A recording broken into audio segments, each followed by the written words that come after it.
Dumaan ang malakas na bagyo. Tanging damo ang natira. Balanse na ang yin at yang. Masira man ay muling mabubuo. Banal na lakas medikal ng pamilya Ye. Sa wakas ay nagtagumpay na. 3 taon na. At simula ngayon, hindi na ako isang walang silbi. Walang silbi, nasaan ka na? Hindi mo ba alam na may handaan? Pinaghihintay mo ang buong pamilya. Ayaw mo na bang manatili rito? Papunta na ako riyan. 3 taon sa mansyon ng mga Jiang. Dahil sa problema sa aking lakas, ang galing ko sa medisina ay nakulong. Hindi ko ito magamit noon. Kaya napilitan akong mamanhikan. At maging isang mister sa bahay. Nagtitiis sa lahat ng hirap. Pero sa tingin ng mga Jiang, isa lang akong walang silbi. Ang nag-iisa na nagbibigay sa akin ng lakas ay ang mabuting pakikitungo ng aking wifey. Ngayong perpekto na ang aking lakas. Siguradong malalagot kayong lahat.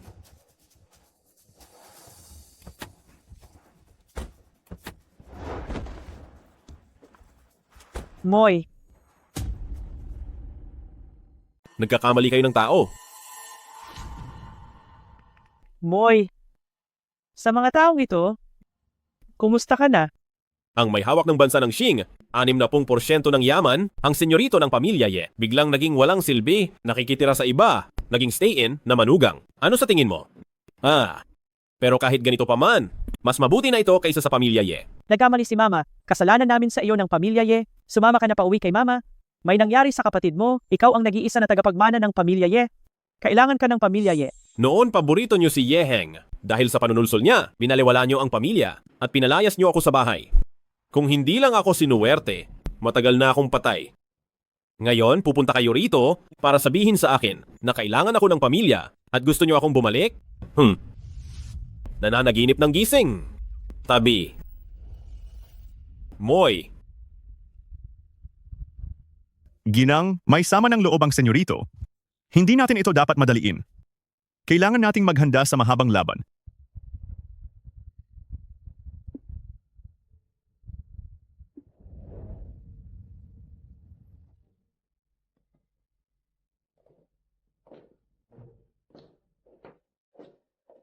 Nandito na. Walang silbi? Ang pagpunta sa handaang ito ay para sa pambayad sa ospital ng itay mo.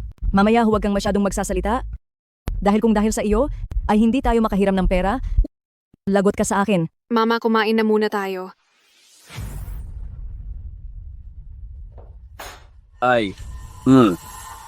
Napilay ang paa ng senyoritong ito. Kailangan ko ng upuan na mapapatungan. Lumayas ka riyan, doon ka sa tabi ng dingding. Ang isang tulad mong aso ay hindi karapat-dapat na sumabay sa amin. Jiang Fei, respetuhin mo ang bayaw mo. Siya? Bayaw ko? Palamunin lang, isang peste, ikaw pa ang magiging bayaw ko. May bato sa bato ka. Malas mo lang. Napunta ka sa akin, tuturuan kita ng leksyon. Akala mo Bitawan ba mo ako, madali gago. akong apihin? Natatakot lang ako na baka matumba kayo. Kung natumba kayo, responsibilidad ko iyon, di ba? Hindi ka pa ba aalis? Sabi niyo po na pilayan kayo? May alam akong konting masahe? Hihilutin ko po kayo. Ikaw na walang silbi. Marunong ka makisama. Halika. Ngayon sa senyorito ay magmasahe ka. Kapag gumaan ang pakiramdam ko, bibigyan kita ng karne. Halika. Walang silbi. Ang mukha namin ay ipinahiya mo ng husto. Tingnan niyo lahat ang nakikitirang manugang. Minamasahe ang bayaw. Aray, aray. Lola, masakit. Lola, palayasin mo na ang walang silbing ito. Ikaw na walang silbi. Pinasali ka sa handaan. Binigyan na kita ng mukha. Sinaktan mo pa ang minamahal kong apo. Tao. Itapon ang walang silbi. Sa labas ngayon din. Ako, sasaktan siya? Minasahe ko lang siya ng maayos. Sinasabi niyang sinaktan ko siya? Sige, ako na ang nanakit sa kanya. Walang silbi. Gusto mo pang magdahilan. Maayos pa ang fake ko kanina. Pero pagkatapos mong masahiin, may nangyari na sa kanya. Ikaw talaga ang may gawa nito. Aray, Lola. Iligtas niyo po ako. Ikaw, Lola, iligtas muna natin si Kuya. Saka Lola. na ang iba. lagot ka sa akin mamaya. Yang, tingnan mo agad ang minamahal kong apo.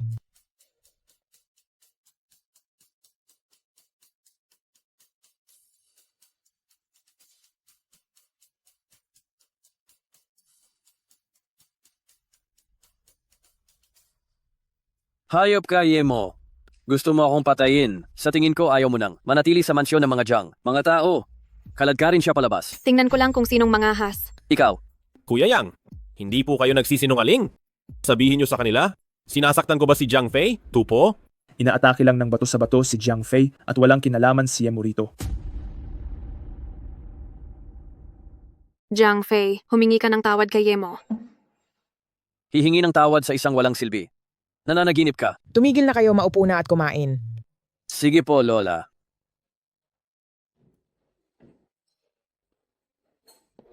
Lola, ito po ay nagkakahalaga ng 5 milyong dolyar. Isang hiyas na binili ko para sa inyo.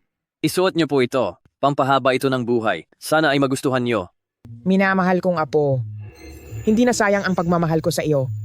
Mama, may kidney failure si Golong? Wala kaming pera para sa operasyon. Gusto ko sanang humiram ng pera. Manghihiram ng pera? Sa pamilya ngayon, saan tayo kukuha ng ganoong pondo? Tingnan nyo nga ang sarili nyo. Ang nakikitirang manugang ay walang silbi. Wala na kayong ginawang tama at manghihiram pa kayo.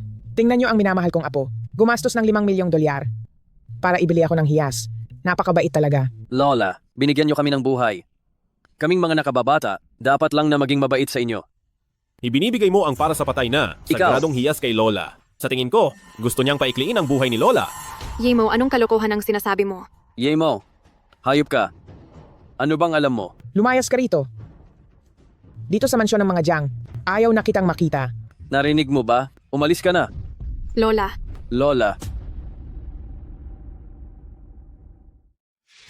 Lola, Lola. Dr. Yang, bilisan nyo. Hindi na kaya ng mama ko. Bilis.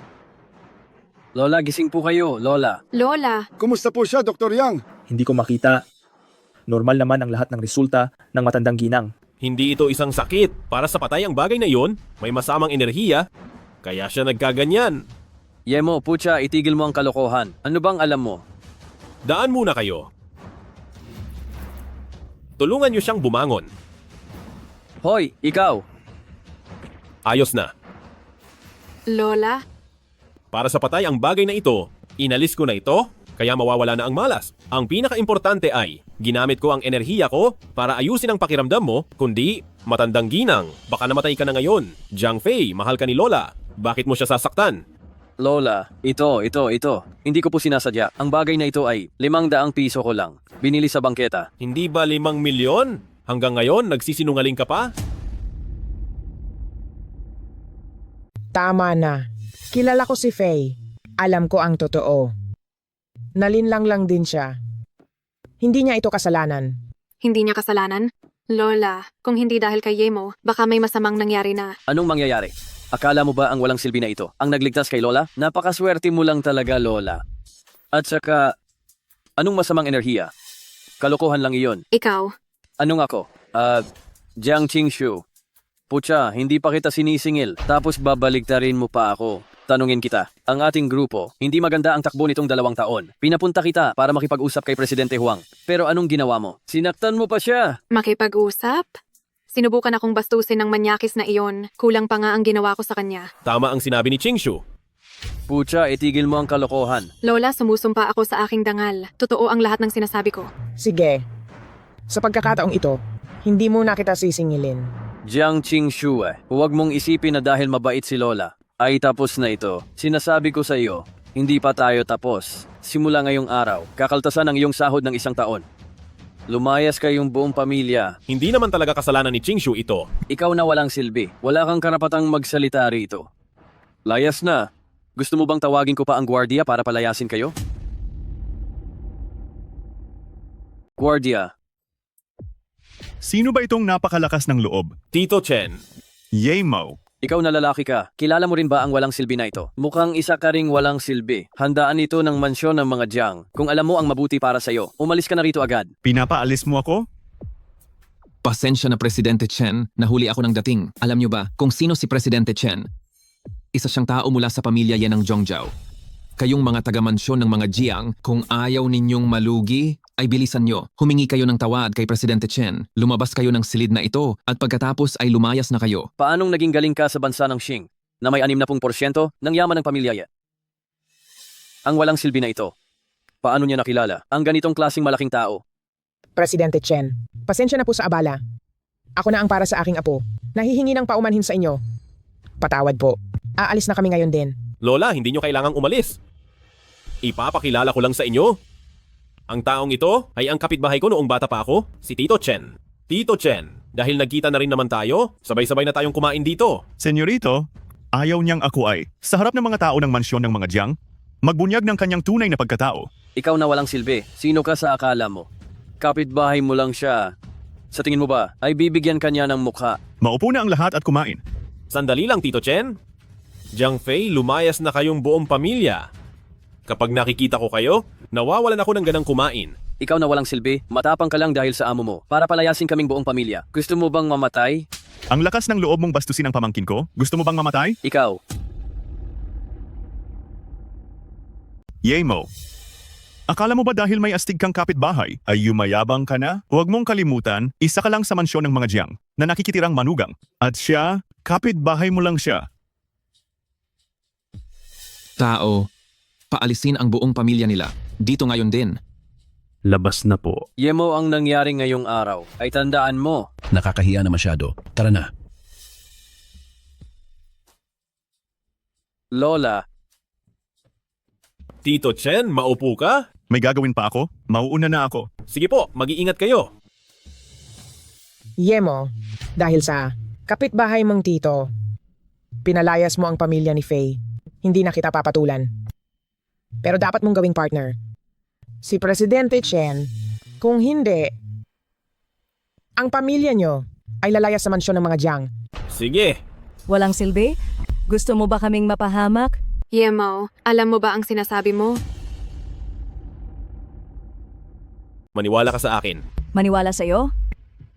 Si Presidente Chen ay dati mong kapitbahay? Tinulungan ka niya noon? Pero para sa kanya, maliit na bagay lang iyon. Saan nanggaling ang tiwala mo? Para isipin na papayag talaga siyang makipagtulungan sa mansyon ng mga Jiang?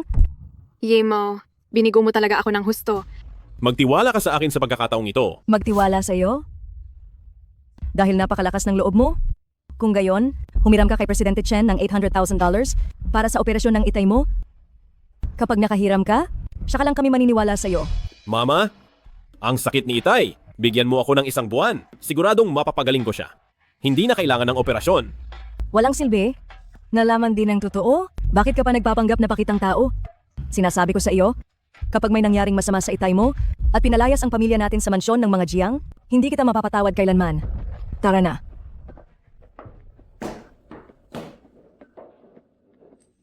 Lola, ako na ang bahala kay Presidente Chen. Kung wala nang iba, aalis na muna ako.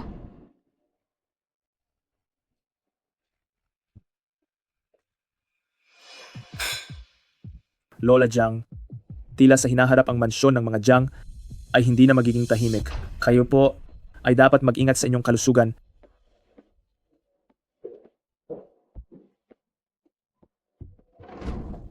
Yemo, tungkol sa pagpapaalala mo kay Lola sa Jade, nagkamali ako ng hinala sa iyo. Nasampal pa kita ng 1 sampal.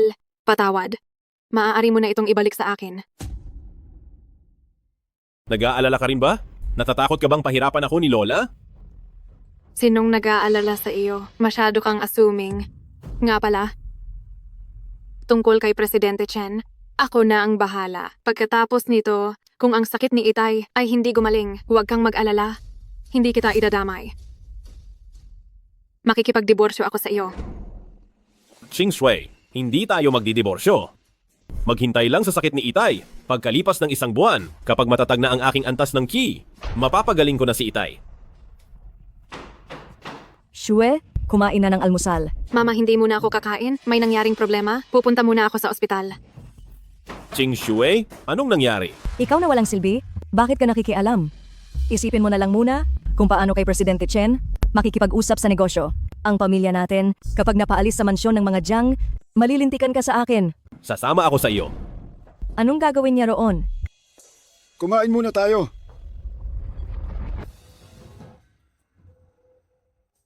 Ching Shui, ano ba talagang nangyari?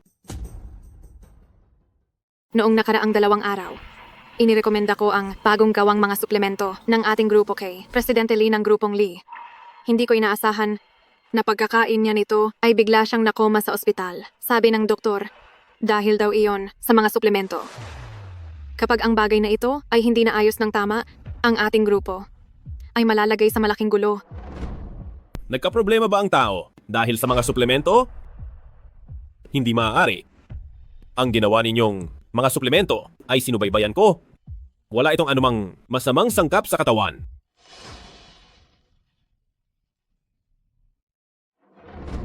Jiang Qingxue, putang ina ang ginawa mo. Nagrereklamo na ang pamilya ni Lee at sa akin sila lumalapit. Ngayon ang mga media ay ibinubunyag na ang lahat. Kapag hindi mo ito naayos, ang ating grupong Jiang ay sira ang dangal. At pagbabayaran mo ito ng buhay. Ang bagay na ito ay aayusin ko. Dapat lang. Walang hiyang babae. Kapag ang aking hubby ay may masamang mangyari, hindi kita tatantanan. Ikaw, Tumigil ka. bitawan mo ako. Yay, Mo. Ayos ka lang ba? Ayos lang ako. Mag-usap tayo ng maayos.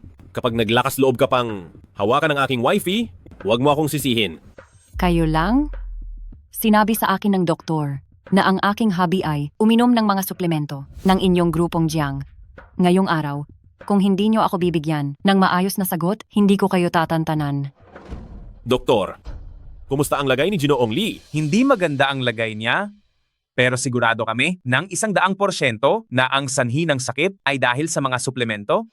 Limitado ang aming kakayahan, hindi namin kaya si Ginoong Lee, iminumungkahi namin na ilipat siya ng ospital. Doktor, ito na ang pinakamagandang ospital na grade A sa lungsod ng Tianjin. Kung wala kayong magagawa, ang aking hubby, kahit pumunta pa sa Zhongzhou ay wala ring silbi. Kapag namatay ang hubby ko, pagsisisihin ko kayong lahat. Kaya ko siyang iligtas.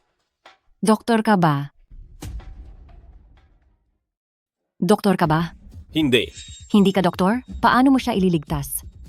Akala mo ba dahil babae ako, ay maloloko mo na ako? Sinasabi ko sa iyo, hindi ako basta-basta. Kapag namatay ang hubby ko, sisiguraduhin kong isasama ko kayo sa hukay. Hindi ako doktor, pero may alam ako sa medisina. Kaya kong iligtas si Ginoong Lee. Kahit doktor hindi siya nasalba, tapos kayo pa. Hubby. Bitawan niyo siya.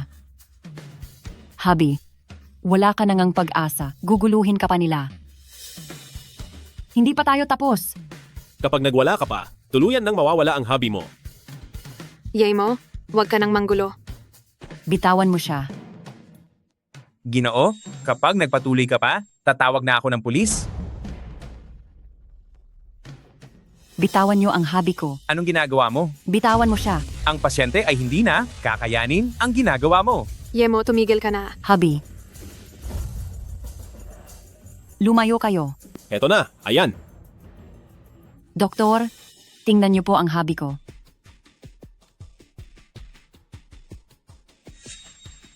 Ang pasyente ay wala ng vital signs.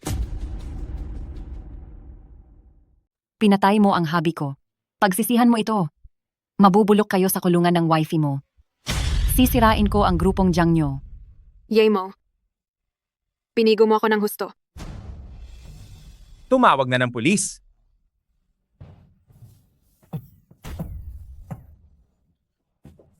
Hubby, gising ka na. Ayos ka na ba? Paano ito nangyari? Ang vital signs ng pasyente ay bumalik na sa normal? Ito ay tunay na himala sa clinical medicine? Ginoo, ang ginamit mong masahe ay mula sa sining ng masahe na bilis ng kidlat? Tama. Iyon nga ang ginamit ko. Maaari mo ba akong maging estudyante? Hindi maaari. Ang teknik na ito ay itinuro sa akin ng isang matanda noon. Nangako ako sa kanya na hindi ito ipapasa sa iba. Wi-Fi, tulungan mo akong bumangon. Sige, halika. Dahan-dahan lang. Mag-ingat ka. Kaibigan, kanina, ikaw ba ang nagligtas sa akin? Ako nga. Ginoong Lee, may itatanong lang ako sa inyo. Bago nyo inumin ang mga suplemento, may iba pa ba kayong kinain? May iba pa ba siyang ininom? Ano pa bang ibang kinain ko? Naalala ko na. Noong kay Jiang Qingxiu, matapos bumili ng mga suplemento, si Jiang Fei ng grupong Jiang ay biglang lumapit. Doktor, ayos na ang lahat dito. Maaari ka nang lumabas. Pinuntahan ako ni Jiang Fei. Binigyan ako ng haring ginseng. Sabi niya ay pasasalamat daw sa suporta ko sa kumpanya nila. Kagabi nga, bago uminom ng mga suplemento, uminom ako ng sabaw ng haring ginseng. Naintindihan ko na. Kung hindi ako nagkakamali, nilagyan ni Jiang Fei ng gamot ang ginseng. Kapag hinalo sa mga suplemento, magdudulot ito ng masamang reaksyon. Plano niyang idiin ang aking wifi. Gusto niyang idiin ang ministro. Sobrang lala nito. Ginawa niya akong biktima sa laban nila sa kapangyarihan. Hindi natin sila mapapalampas. Tungkol doon. Ginoo, Binibining Jiang, kanina, napagbintangan namin kayo. Narito ako para humingi ng paumanhin. Ayos lang. Biktima ka rin naman. Naiintindihan kita. Pero ang tungkol kay Jiang Fei, hayaan mong ako ang tumapos. Oo nga pala, may haring ginseng pa ba? May kalahating kahon pa. Dalhin mo ang haring ginseng, pati ang mga suplemento, sa ospital para ipasuri. Pagkatapos, pumunta kayo sa mansyon ng mga Jiang mamaya para tulungan ako. Sige. Ngayong gabi, dadalhin ko ang resulta ng pagsusuri sa mansyon ng mga Jiang para tulungan ka. Maraming salamat.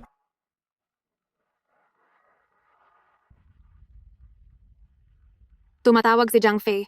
Sasagutin ko lang sa labas. Wag na. Dito mo na sagutin. I-loudspeaker mo? Gusto kong makita kung ano ang sasabihin niya. Jiang Qingshui, wala kang silbi. Balita na sa media. Kinain ni Liteng ang ating mga suplemento at nagkaroon siya ng masamang reaksyon. Bumagsak na ang stock ng grupo. Ngayon din, bumalik ka na rito agad. Humingi ka ng tawad kay Lola. Presidente Lee, magpahinga muna kayo. Tungkol sa mamaya, inaasahan ko po kayo. Salamat, Ginoong Yemo. Mag-ingat kayo sa pag-alis. Huwag kang mag-alala. Nandito ako. Walang pwedeng umapi sa'yo. Magtiwala ka sa akin. Nagitiwala ako sa'yo.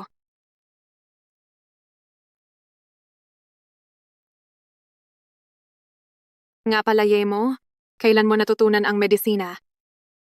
Noong bata pa ako, natuto ako sa isang matanda. Pero halos nakalimutan ko na. Kaya ikaw? Sa susunod, huwag basta-basta manggamot. Nailigtas mo si Presidente Lee ngayon dahil lang sa swerte. Paano kung sa susunod, may mangyaring masama? Baliw na bata. Ang galing ko. Kahit ang pinakamagaling na doktor sa bansa, ay hindi ako mapapantayan. Ang panggagamot ko ay depende sa mood ko. Sige? Alam ko na. Tara na pa uwi.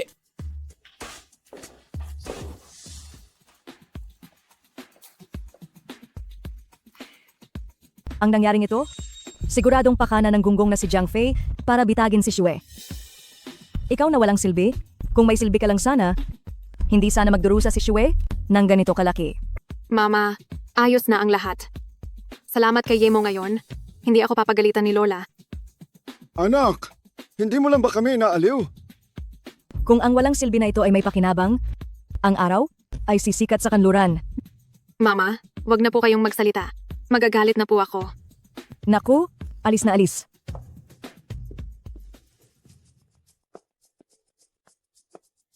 Hinto, walang silbi. Bawal kang pumasok. Anong ginagawa mo? Isa lang siyang mahirap na nakikitirang manugang. Sinabi lang sa akin ni Senyorito Jiang Fei na para sa matandang ginang, isa lang siyang maliit na peste na magpapadumi lang sa paningin niya. Gwardiya ka lang. Dahil ba sa suporta ni Jiang Fei, natuto ka ng mang-api? Iniuutos ko sa'yo, tumabi ka sa daan. Guardia ka lang. Wala na bang silbi? Ang mga sinasabi namin, ang ganoon ba?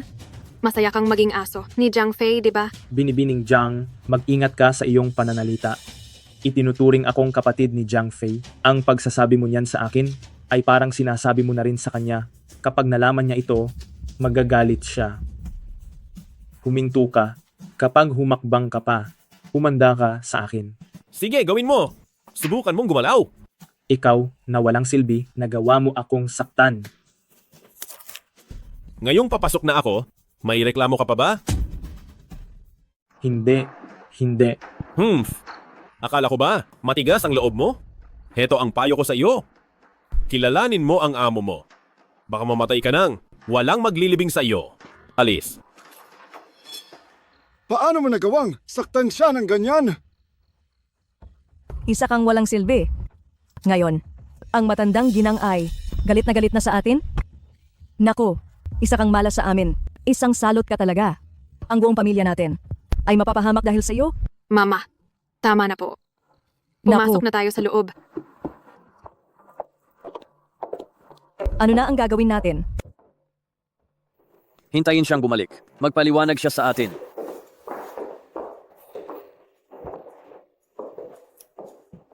Jiang Qingxue, lumuhod ka sa harap ni Lola.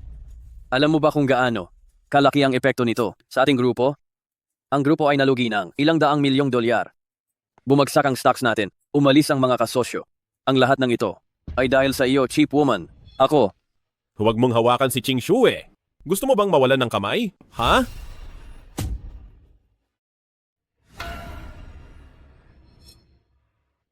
walang silbi. Nangahas ka pang lumaban.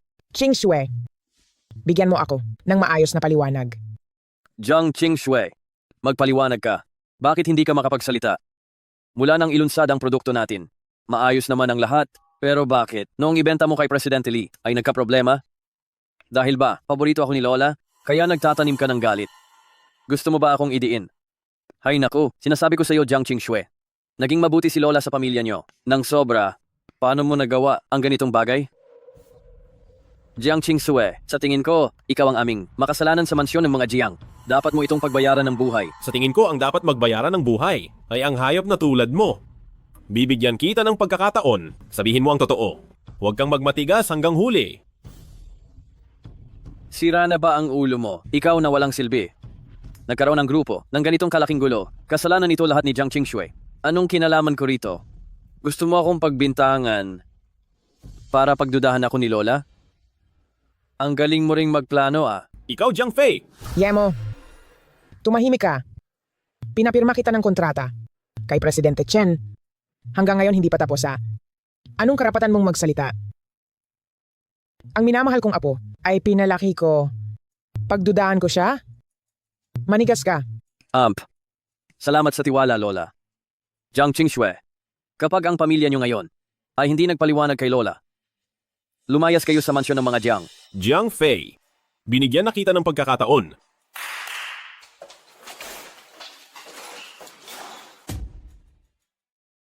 Faye, hindi ba sabi mo, patay na si Presidente Lee? Ano ang nangyayari dito? Mabuti na lang at hindi pa oras ng hobby ko dahil sa tulong ni Yemo. Lola Jiang, napakahusay mo. Talagang nagpalaki ng apo. Ang produkto ni Binibining Jiang ay walang anumang problema. Pero ang apo mong ito, para lang idiin si Binibining Jiang, ay talagang ginawa ang lahat. Binigyan niya ako ng may lason na haring ginseng. Ang dalawang ito ay wala namang lason. Pero kapag pinagsama, naging lason ito na muntik nang pumatay sa akin. Jiang Fei, napakasama mo talaga. Hindi. Imposible. Ang minamahal kong apo, hindi siya ganoong tao.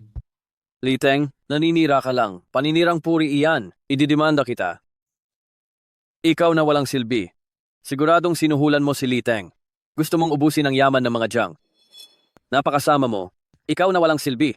Pati ka mag-anak mo ay idadamay. Tao ka pa ba? Yemo, wala kang kwenta. Exua, huwag na huwag. Amo siyang pagtatakpan. Ang bagay na ito, kahit anong mangyari, ay wala kang kinalaman. Narinig mo ba? Mama, tumigil na po kayo. Napakasama mo, Yemo. Nakikitira at nakikikain ka na, tapos gagamit ka pa ng masamang paraan para sakta ng mga Jiang. Talagang wala kang puso. Lola, huwag muna kayong magalit. Tingnan niyo ang lab results na ito.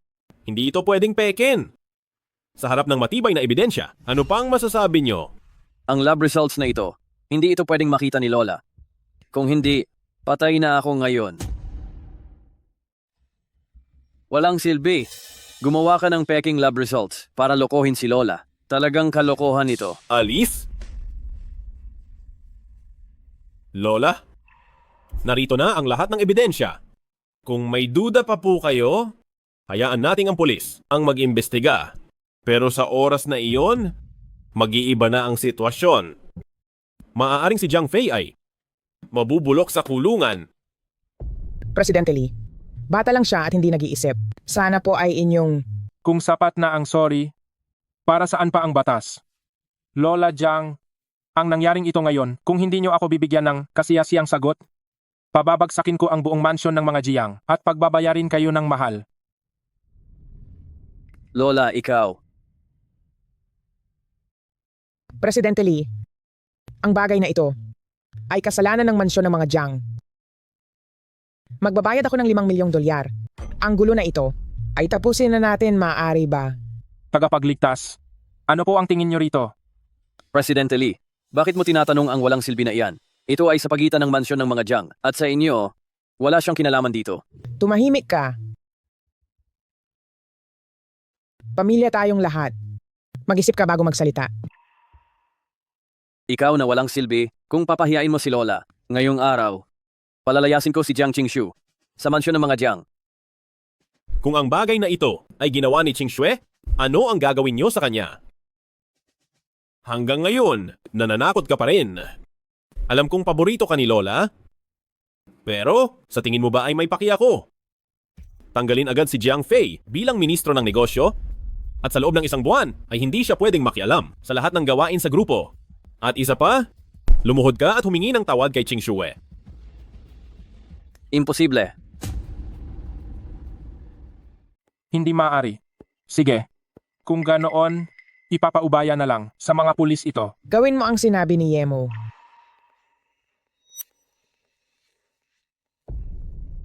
Nagkamali ako. Hey, paumanhin ba yan? Ikaw na walang silbi. Sobra ka na. Ngayon ay talagang aapihin kita. Huwag kang humingi ng tawad kung ayaw mo. Hindi naman ako ang makukulong. Ikaw. Sige. Pinsan. Nagkamali ako. Patawad, nagkamali ako. Parang kulang pa yata. Hindi pa sapat, dagdagan mo pa. Nagkamali ako. Yemo, Patawad, tama nagkamali na. ako. Pamilya Patawad. naman tayo. Sige. Dahil nagsalita na ang wifey ko, tumayo ka na. Tandaan mo, pamilya tayong lahat, dapat magmahalan tayo, huwag nang uulitin ito. Simula sa araw na ito, sa loob ng 1 buwan, bawal makialam si Jiang Fei sa grupo. Ibigay ang tungkulin kay Qingshu. Ayos na ba ito? Salamat Lola sa pag-unawa. Kung wala na pong kailangan, mauuna na po kami.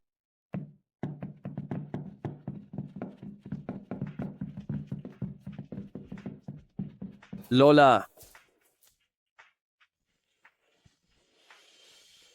Lola, upo.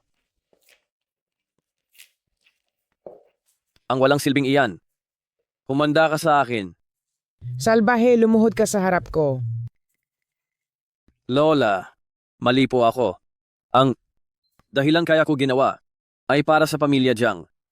Si Jiang Qingshui ay babae lamang at kasal na siya. Kung siya ang hahawak ng kapangyarihan, ang pamilya Jiang ay magpapalit pangalan. Sa mga ginawa mo, hindi kita sinisisi. Pero hinayaan mong mahuli ka nang walang silbing iyan? Kaya punong-puno na ako. Lola, bigyan niyo pa ako ng pagkakataon. Hindi na mauulit ito. Tumayo ka na. Sa loob ng 1 buwan, magmuni-muni ka. Huwag mong laging hayaan na ako ang mag-ayos sa iyo. Dahil sa hinaharap, ikaw ang magmamana ng Jiang. Presidente Lee, salamat sa tulong niyo rito. Tagapagligtas, kung kailangan nyo ang tulong ni Liteng kahit anong mangyari, Sige, huwag na kayong lumabas. ingat kayo. Paalam.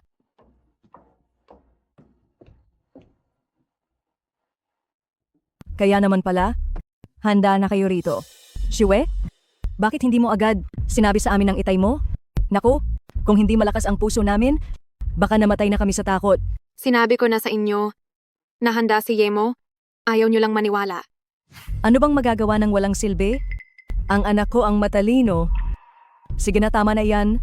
Tayo ay pauwi na. Sige,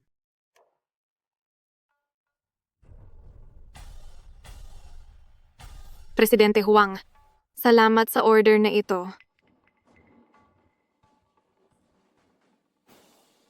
Ngayon, ang order na ito ay mahigpit na utos ng iyong lola. Sasamahan mo lang ako ng isang gabi at pipirmahan ko na ito. Magiging masaya tayong lahat.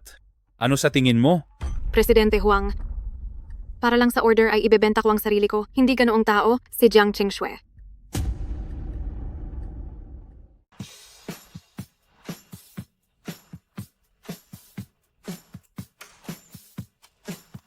Masyadong pagod si Qingshu. Nitong mga nakaraan, ipinagluto ko siya ng sopas para lumakas siya.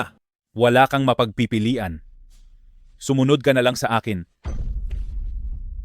Presidente Huang, huwag po. May hobby na ako. May hobby ka? Mas lalo akong natutuwa na balitaan ko. Simula nang ikasal kayo, magkahiwalay kayo ng kwarto, at hindi ka man lang ginalaw kahit isang daliri. Swerte ko naman talaga. Ang katawang ito, ang mukhang ito, kahit isang gabi lang, mabawasan man ng 10 taon ang buhay ko. Presidente Huang. Mas lalo akong ginaganahan kapag lumalaban ka. Presidente Huang, hayop ka. Walang hiya. Bitawan mo ako. Pakakawalan kita? Ang grasya na nasa harap ko na, papakawalan ko pa ba? Pangarap kong makuha ka. Ngayon, wala nang makakaligtas sa iyo. Bitawan mo siya. Sino ka ba, Pucha? Ikaw. Layas. Wifey, okay ka lang ba? Okay lang ako, Yemo? Kaya pala ikaw, ni Vice Ministro Jiang, ang walang silbi na hobby, sakto ang dating mo. Panoorin mo kung paano ko lalaruin ang wifey mo. Ginalaw mo ang wifey ko. Mamatay ka na. Sinuntok mo ako? Kilala mo ba kung sino ako? Wala akong paki kung sino ka. Ginalaw mo ang wifey ko, papatayin kita ngayon. Yemo, wag kang padalos-dalos. Paano na ang ating grupo tayo? Sige. Bibigyan kita ng pagkakataon. Kapag may susunod pa, papatayin na kita. Naintindihan mo ba? Layas. Papatayin si Presidente Huang? Ang yayabang niyo Jiang Qingshui. Ganyan ka ba makitungo kay Presidente Huang? Mukhang ayaw mo na sa trabaho mo. Nagbigay ng mahigpit na utos sa matandang ginang. Gusto niya makipagkasundo tayo kay Presidente Huang. Sa ginagawa ninyong ito, ang kapakanan ng kumpanya, nasaan na? Lumuhod kayo agad at magkautaw. Humingi ng tawag kay Presidente Huang. Lumuhod at magkautaw. Baliin niyo ang mga kamay ng batang ito at saka hayaan ang kanyang wifey na hubad na magsilbi sa akin. Sa ganoong paraan, maaari ko pang pag-isipan na ituloy ang pakikipagtulungan sa inyo. Mukhang ang pagpalo ko sa iyo kanina ay masyadong mahina. Wang Jian, turuan ng leksyon ang walang silbi na iyan. Tao, huwag sa akin ang walang silbi na iyan. Hinto. Si Presidente Huang ang unang nambasto sa akin, kaya ginawa iyon ni Yemo para protektahan ako. Kaya niya siya sinaktan. Jiang Qingshui, ang galing mo talagang umarte. Bakit hindi ka mag-artista sa pelikula? Sayang naman talaga. Sinisiraan mo pa si Presidente Huang. Magkakagusto ba siya sa iyo? Ano ba ang katayuan ni Presidente Huang? Anong klaseng babae? Ang hindi niya mahanap? Mamaya na kita lilitisin. Tumabi ka riyan. Wifey, magtago ka muna sa likod ko. Baka matalsikan ka ng dugo. Kailangan pa nating maglaba pag pauwi na tayo. Tama yan, Jiang Qingshui. Bilisan mo magtago sa likod. Baka ang dugo ng walang silbi na ito ay tumalsik sa iyo. Kapag nakikipag-ugnayan na si Presidente Huang, baka masira ang kanyang mood at hindi iyon maganda. Sugod na.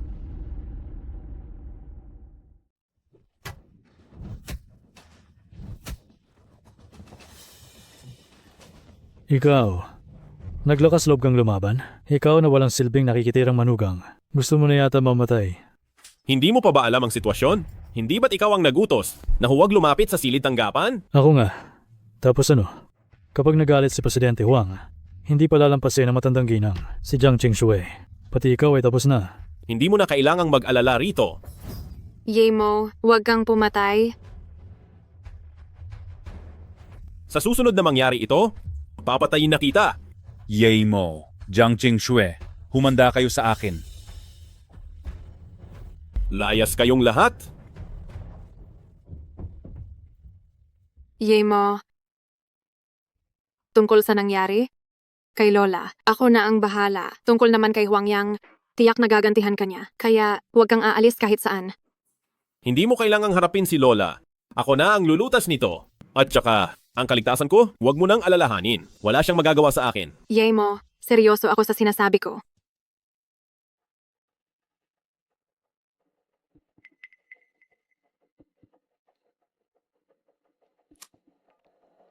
Jiang Qingxue, ang lakas ng loob mo. Nagalit si Presidente Huang, magdadala ka ng malaking gulo sa mansyon ng mga Jiang. Sinasabi ko sa iyo, Jiang Qingxue, sabi ni Presidente Huang, para makipagtulungan siya sa ating mansyon ng mga Jiang, kailangan mo siyang samahan at ang iyong walang silbi na hobby ay dapat lumuhod at humingi ng tawad. Galit na galit si Lola ngayon. Ang bagay na ito, kung hindi mo maayos, ang buong pamilya niyo ay palalayasin sa mansyon ng mga Jiang. Qingxue, huwag ka nang umiyak. Kaya ko itong ayusin. Yemo, bukod sa pagsasabi ng mga walang kwenta na salita, ano pa ba ang kaya mong gawin? Kaya mong ayusin? Paano mo ito aayusin? Bakit ba napakahina mo? Hindi mo ba alam, sa dami ng taon nating kasal, kung gaano karaming hirap ang tiniis ko? Ang samahan si Huang Yang, hindi ko iyan kaya. Pero kung hindi tayo, makikipagtulungan kay Huang Yang, siguradong palalayasin tayo ni Lola sa mansyon ng mga Jiang. Ano ang gagawin ko? Magtiwala ka sa akin sa pagkakataong ito. Huwag kang mag-alala. Siguradong hindi tayo. Palalayasin ni Lola sa mansyon ng mga Jiang. Totoo ba talaga iyan? Kailan ba kita niloko? Sige na, tayo ay pauwi na.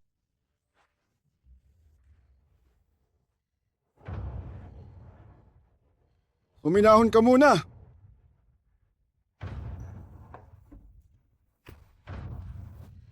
Tamang-tama ang dating ninyong dalawa. Ngayon din, agad-agad, bilisan nyo. Mag-divorce na kayong dalawa. Mama, hindi ako makikipag-divorce kay Yemo. Ang nangyari sa inyo sa grupo, yung gonggong na si Jiang Fei, sinabi na sa akin sa telepono. Shue, meron ka pa bang ibang pagpipilian? Ngayon, makipag-divorce ka sa kanya? Pakasalan mo si Huang Yang?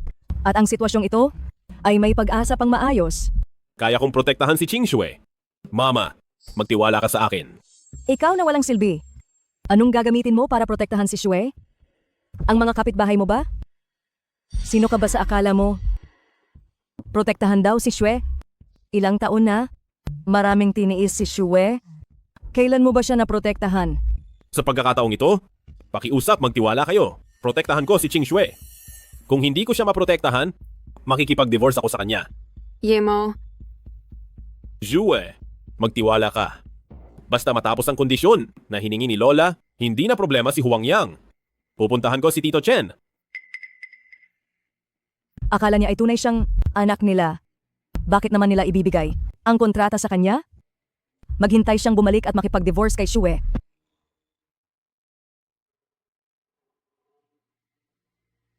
Anong ginagawa mo rito? May appointment ka ba? Wala. Para makita ang inyong presidente, Chen, kailangan pa ba ng appointment? Halatang isa kang hampas lupa. Akala mo ba ang presidente Chen namin ay pwedeng makita ng kahit sino lang? Umalis ka na habang maaga pa? Kapag nagtagal ka pa, hindi ako magdadalawang isip na bugbugin ka. Alis. Anong ingay ito? Presidente Chen, paalisin ko na sana ang tambay na ito. Ikaw na walang utang na loob na nilalang. Kunin mo ang sahod mo sa pananalapi at lumayas ka na agad. Presidente Chen, mali po ako. Layas. Senyorito Ye, pasensya na talaga. Ayos lang. Sige, sa opisina na tayo mag-usap. Tara. Senyorito Ye, maupo ka. Senyorito Ye, napadalaw ka? Ano ang maipaglilingkod ko? Alam ko ang inyong grupo at ang grupong parmasyutiko ay laging magkasosyo. Pwede bang ibigay ang pagkakataon sa grupong Jiang? Ano ka ba, Senyorito Ye? Walang problema iyan. Maraming salamat. Kausapin mo na lang ang aking wifey. Nga pala, huwag mong hahayaang may makaalam ng tunay kong pagkatao. Sige, walang problema. Aalis na muna ako. Mag-iingat ka, Senyorito Ye. Nandito na ako. Nandyan ka na pala. Hindi nagtagumpay, di ba? Akala mo ba talaga ay tunay nilang anak? Dahil diyan, ngayon din, ay makipagdiborsyo ka na kay Shue? Mama, Siya ang nagsabi niyan. Hindi ko siya pinilit. Ngayon, sa wakas ay makakaalis na tayo. Sa walang silbi na ito?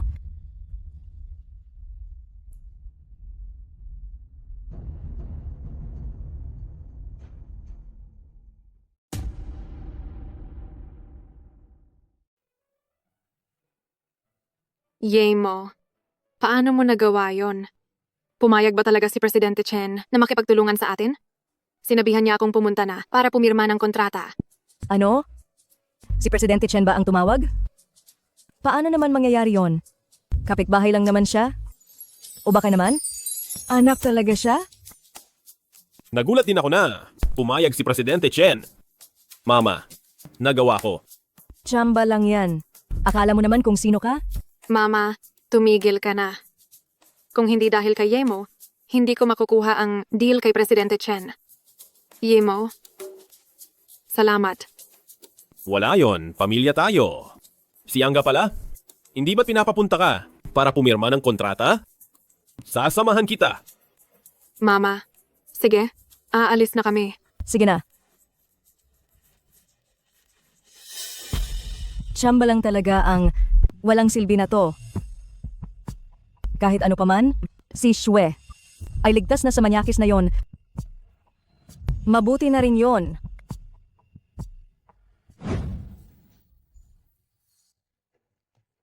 Anong nangyari? Nagbago ba ang isip ni Presidente Chen?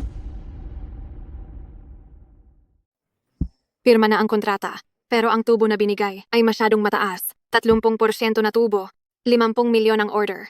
Kumpara sa order ni Huang Yang, mas mataas ito ng 10 beses. Huwag kang mag-alala. Si Presidente Chen kasi ay mapagpahalaga sa nakaraan. Kaya naman, tinulungan niya tayo ngayon. Yay mo, salamat sa iyo. Ilang beses mo na akong pinasalamatan.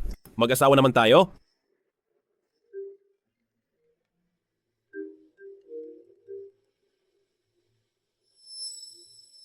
Jiang Qingxue, wala kang silbi. Wala pa ring nangyayari. Akala mo ba hindi kayo palalayasin ni Lola sa mansyon ng mga Jiang? Hindi ba? Hindi ako pupunta kay Huang Yang. Itigil mo na ang pangarap mo. Kung gusto mong mapalaya sa mansyon ng mga Jiang, wala akong pakialam. Pwede kang pumunta rito ngayon at sabihin kay Lola. Sige, pupunta na ako ngayon. Tara na, puntahan natin si Lola.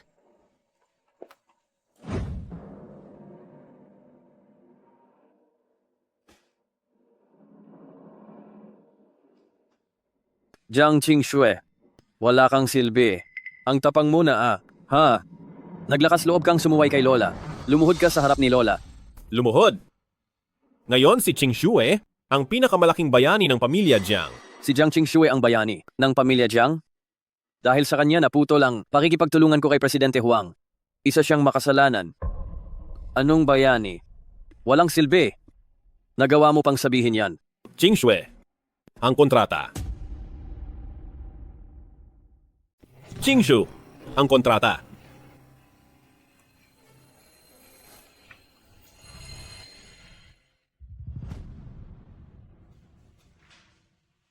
Hindi. Hindi. Qingxue.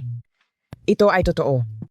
Opo, Jiang Qingxue, akala mo ba ay tanga si Lola? O akala mo ay hangal si Presidente Chen? Ang ganito kataas na kita ay imposibleng mangyari. Malinaw na ito ay gawa-gawa mo lang. Isang peking kontrata. Magsabi ka ng totoo. kung hindi kayo naniniwala, maaari ninyong tawagan si Presidente Chen. Nandiyan ang numero ni Presidente Chen. Tatawag ako. Tingnan natin kung ano ang sasabihin mo. Huwag na. Ako na ang tatawag.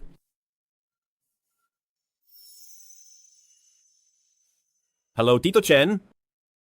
Ngayon ang pamilya Jiang ay hindi naniniwalang totoo ang kontrata. Kaya kailangan ko ang tulong nyo na sabihan sila.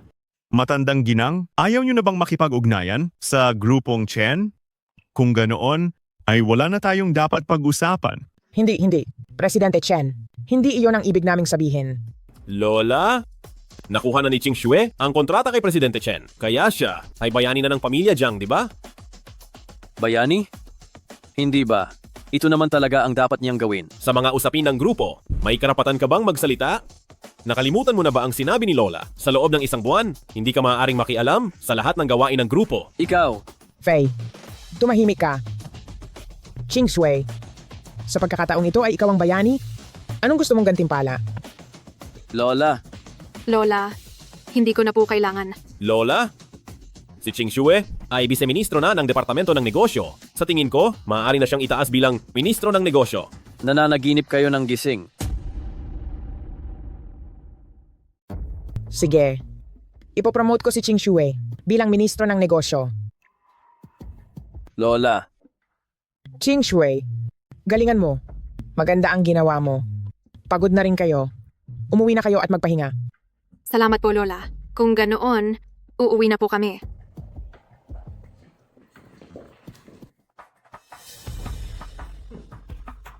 Lola, bakit niyo na naman ipopromote si Jiang Qingxue? Bakit po?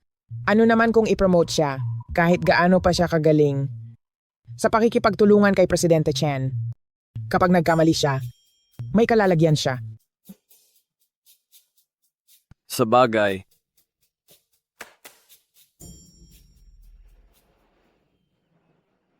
Lolo, Lolo, may makakatulong ba sa lolo ko? Hindi makarating ang ambulansya ngayon. Yay mo, mukhang nasa panganib ang lolo na iyon. Hindi ba't may alam ka sa medisina? Bilisan mo at tulungan mo siya. Tara, tignan natin. Hayaan mong tignan ko.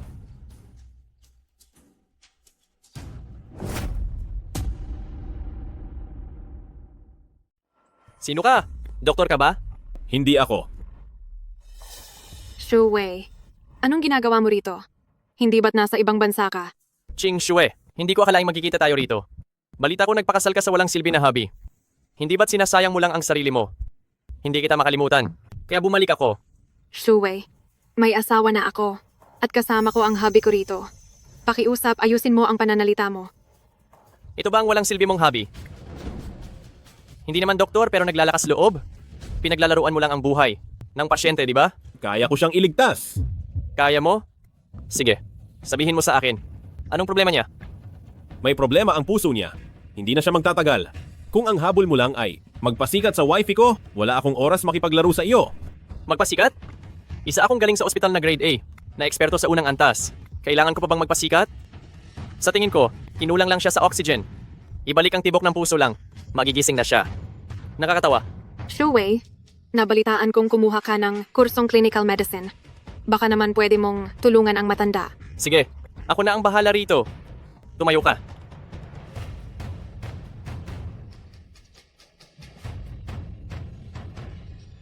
Lolo, anong ginawa mo sa lolo ko? Lolo, anong ginawa mo sa lolo ko? Sinasabi ko sa'yo, kapag may nangyari sa lolo ko, hindi kita mapapatawad. Kuya, hindi ba sabi mo kaya mo siya? Iligtas mo ang lolo ko. Iligtas mo siya. Kahit ako hindi siya kaya, siya pa kaya. Kung maililigtas niya yan, himala na to. Tumahimik ka. Kung hindi mo kaya, ako na, tabi. Hindi ito pagliligtas, pinapatay mo siya. Sinasabi ko sa'yo, kapag may nangyari sa kanya, wala akong kinalaman doon. Xue, tumahimik ka. Ching Xue, pinapaalalahanan ko lang siya. Wala siyang alam pero nagmamarunong. Kung magigising ang matanda, kakain ako ng dumi.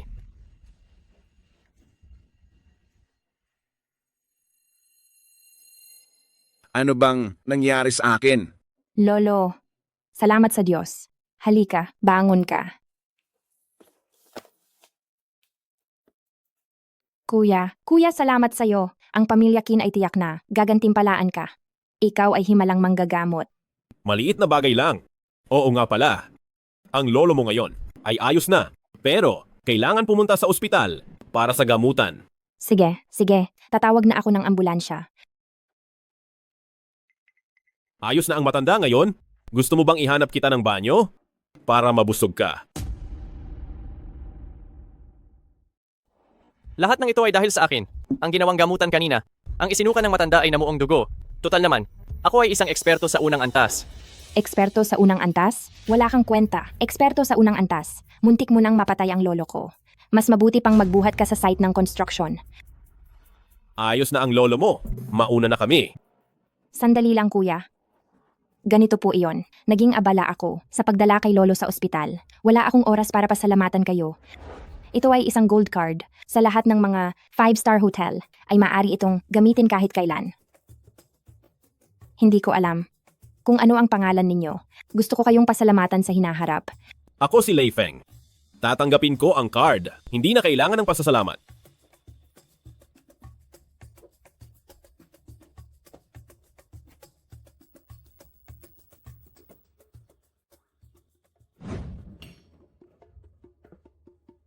Oh, nagtsatsaa ka pala? Ang sarap ng buhay mo ah. Walang silbi. Bukas ay ililibre ko ang pamilya ko. Sa Hotel Grand Hyatt para kumain. Ikaw ang magmamaneho. Pagdating sa hotel, ayusin mo ang kilos mo. Huwag kang masyadong magsalita. Kapag nabulilyaso ito, hinding-hindi kita mapapatawad. Sige po mama, huwag kayong mag-alala.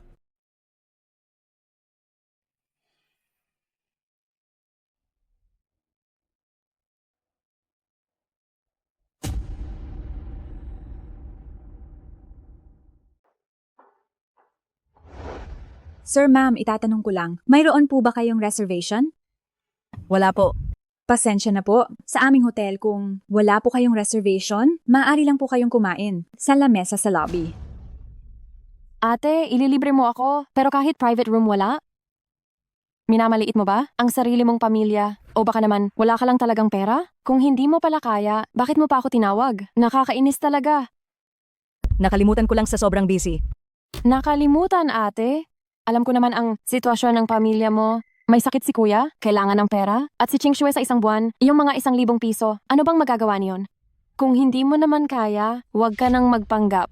Ate, talagang binigo mo. Ako nang husto. Tita, hindi ito sa kung kaya naming magbayad, kailangan lang talaga ng reservation sa hotel. Naku, kung marunong pang magdahilan. Kung mahirap kayo, manahimik na lang kayong apo. Huwag nang maging pakitang tao. Sinong nagpapanggap? Heto, ibigay nyo sa amin ang pinakamagandang room. Ha ha ha ha. Hoy, ikaw na, walang silbi? Nakakatawa ka talaga. Isa ka lang namang walang silbi na manugang ni ate. At sa tingin mo, sa pagbigay lang ng card, ibibigay na nila ang pinakamagandang room? Nananaginip ka ng gising. Ikaw na walang silbi? Pinapahiya mo pa ako lalo? Lumayas ka na rito. Ito ay ang aming nationwide hotel chain na magagamit kahit saan, ang Supreme Gold Card. Gold card. Siguro nagkakamali ka. Isa lang siyang walang silbi. Paano siya nagkaroon ng hotel chain nyo na? Supreme Gold Card? Kahit totoo man yan, siguradong ninakaw lang yan nang walang silbing ito. Hindi. Sinuri ko na ito. Ang card na ito ay walang anumang impormasyon dahil inilabas niya ito sa kanya na ito. Yemo, paano ka nagkaroon ng gold card dito? Mama, bigay lang ito. Kumain muna tayo, pag-usapan natin pag-uwi. Tama, pumasok na tayo at kumain. Hayaan nating makakita si tita. Baka ito na ang unang beses niya sa 5-star hotel na kumain. Sis, ipapakita ko sa'yo. Tara na. Ate, bigla kong naalala, may gagawin pa pala ako? Hindi na ako makakasabay. Sa inyo kumain ngayon. Mauna na ako. Ay, hindi ka nasasama? Tita? Talaga naman. Sige, pumasok na tayo. Sige, tara na.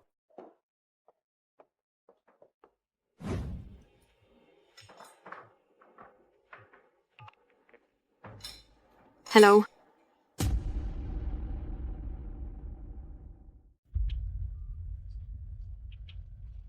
May problema sa pabrika. Bukas na ang araw ng grupong Chen para sa delivery. Pero nanggugulo si Zhang Fei, kaya hindi tayo makakapag-deliver bukas. Walang silbi. Kung may silbi ka lang sana, hindi sana maaapi si Shue ng ganito. Hay nako ang buhay ko, bakit ang malas ko? Ang hubby ko ay hindi gusto, at ang anak ko ay nagpakasal sa isang walang silbi. Pupuntahan ko si Tito Chen. Ipapaliwanag ko ang lahat. Maiintindihan niya. Pupunta ka kay Presidente Chen? Kung ganoon, hiramin mo sa kanya ang 800,000 para sa pagpapagamot ng itay mo? Mama, wala namang malalim na ugnayan, si Presidente Chen at Yemo. At ang pakikipagtulungan sa grupo ngayon ay dahil nasa malaking utang na loob kay Yemo. Sa madaling salita, isa ka pa ring walang silbi. Kapag may nangyaring masama kay Shu, kailangan nyo nang maghiwalay. Mama! Hindi ako makikipaghiwalay kay Yemo.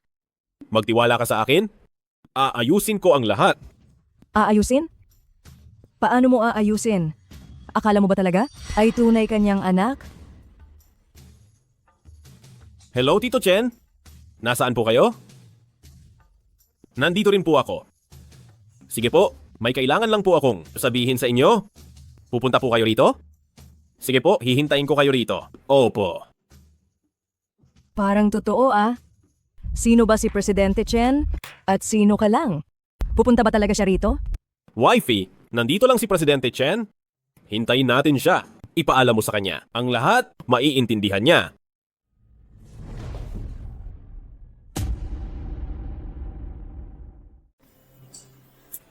Tito Chen, nandito na po kayo? Pamangkin, ano bang meron? Tungkol sa detalye, hayaan mong si Wifey ang magsabi. Presidente Chen, ganito po kasi, ang mga produkto namin bukas baka hindi maibigay sa oras. Baka naman po, pwede nyo kaming bigyan ng palugit? Pagdating sa kikitain, pwede pa nating pag-usapan. Ayos lang. Ang kikitain, kung ano ang napag-usapan noon. Palugit lang naman, di ba? Salamat po, Presidente Chen. Presidente Chen, talagang marunong umunawa. Ang pamilya namin, maraming salamat talaga. Si Jiang Fei ito. I-loudspeaker mo.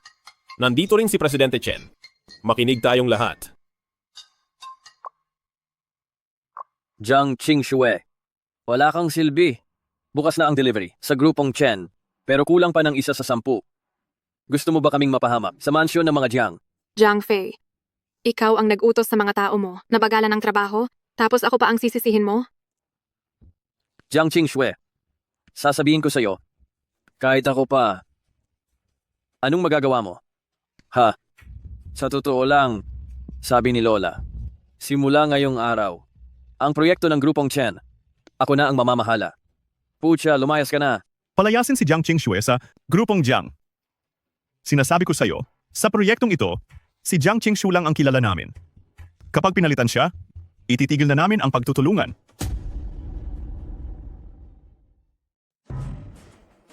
Bakit naroon si Presidente Chen? Napakagaling mo talaga, Jiang Qingxue. Lola, hindi ko akalain na si Jiang Qingxue ay ganoon katuso. Bakit kasama ni Jiang Qingxue si Presidente Chen? Sabi niya, si Jiang Qingxue lang ang kinikilala niya. Noong una, wala talaga akong kaalam-alam na kasama ni Jiang Qingxue si Presidente Chen. Kaya ko lang naman pinalaya si Jiang Qingxue mula sa grupo. Ikaw na walang silbi. Puro ka lang problema. Kahit anong paraan pa ang gamitin mo. Kailangang mapabalik mo si Jiang Qingxue sa akin. Kung hindi, lumayas ka sa mansyon ng mga Jiang. Lola, bigyan niyo po ako ng pagkakataon. Siguradong mapapabalik ko si Jiang Qingxue. Dito. Hindi ba parang hindi ito maganda? Ang gonggong na si Jiang Fei na iyon ay lalapit at magmamakaawang pabalikin si Xue. Wala na silang ibang pagpipilian. Ikaw na walang silbi, ano bang alam mo? Ang matandang ginang na iyon ay sobrang spoiled ang gonggong na iyon. Ginagamit natin si Presidente Chen para takutin sila. Siguradong hindi sila pupunta rito. Darating din sila. Nananaginip ka ng gising. Kapag pumunta sila rito, babaligtarin ko ang pangalan ko.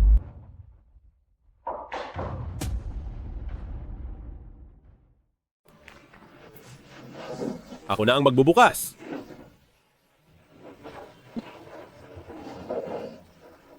Gulong bayan, Kuya, ang tagal na rin. kuya, kumusta ang kalusugan mo? Ay nako, bihirang bisita. Ilang dekada na ako sa mansyon ng mga Jiang, pero hindi ko pa kayo nakitang kusang pumunta rito. Sumikat ba ang araw? Sa kanluran ngayon? Qingxue. Humihingi si Tito ng paumanhin para kay Fei. Para sa mansyon ng mga Jiang, bumalik ka na sana. At ituloy ang paghawak sa proyekto ni Presidente Chen. Maari ba? Tito, Kung sino ang mali, siya ang humingi ng tawad. Ikaw ang hihingi ng tawad para kay Jiang Fei. Tama ba yun? Walang silbi ka. Ibang tao ka lang. Ito ay usapin ng mansyon ng mga Jiang. Kailan ka pa nagkaroon ng karapatang sumabat? Jiang Fei, siya ang hubby ko. Ang mga sinasabi niya ay sinasabi ko rin. Ikaw na pokpok. ang pabaliking ka ay isang karangalan para sa iyo. Pucha, ang kapal ng mukha mo. Anong ginagawa mo? Bakit ka nananakit? Bakit niya minura ang wifi ko? Sino ang nagbigay sa iyo ng lakas ng loob? Walang silbi ka. Lalaban ka sa akin? Humingi ka ng tawad sa wifi ko. Tawad. Asa ka pa. Sige. Ayaw mong humingi ng tawad? Titingnan ko ngayon kung gaano ka katigas.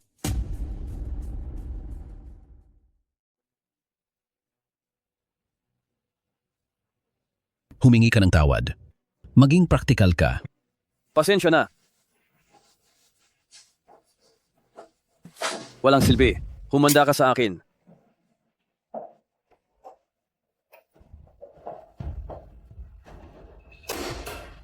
Masaya bang manakit? Isa kang walang silbi. Dahil sa ginawa mo sa kanila, siguradong magsusumbong siya sa matandang ginang. Ngayon ayos na, ang buong pamilya natin ay mapapalayas sa mansyon ng mga Jiang. Lola, pinugbog kami ng walang silbing si Yemo. Hindi man lang niya kami binigyan ng pagkakataong magsalita. Lola, kailangan niyo pong tulungan ang inyong apo.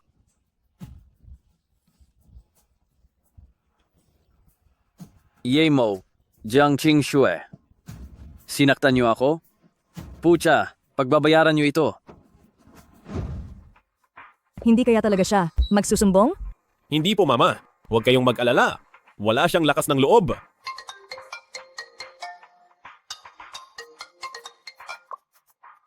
Hello?